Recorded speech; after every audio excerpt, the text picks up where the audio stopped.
Hello सगळ्यांना, स्वागत आहे तुमचं माझ्या मिनी ब्लॉगमध्ये. आज होती मला मॉर्निंग ड्युटी आणि मी निघाले होते घरी जायला. आता हे बघा, मार्केटमध्ये लिची, जांभूळ हे खूप विकायला आले आहेत. जागोजागी याच्या गाड्या दिसतात आणि मला तसं काही जांभूळ आवडतात, पण मला लिची काही एवढं आवडत नाही. मग आली माझी बस. मी बसमध्ये बसले. बसमध्ये फारशी काही गर्दी नव्हती. आता उन्हाळ्याच्या सुट्ट्या लागल्यात, सगळे गावी गेलेत. इकडे आई माझी वाट बघते, त्यांना जायचं होतं किटी पार्टीमध्ये.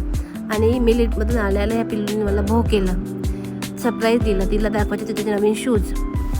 तिला तिच्या पप्पाने नवीन शूज ऑर्डर केले, ते तिला दाखवायचे होते. मग मी पण तिला एक सरप्राईज दिलं, कॅडबरी देऊन. मग मिस्टर पण आले. आम्ही दोघांनी ब्लॅक कॉफी घेतली आणि सावीला बोर्मिटा घालून दूध दिलं. आणि हे बघा, दोघं बापले का कसं चीअर्स करत होते, ब्लॅक अँड व्हाईट. मग असं आज आम्ही संध्याकाळचा फॅमिली टाईम स्पेंड केला. असा होता माझा मिनी ब्लॉग. बाय.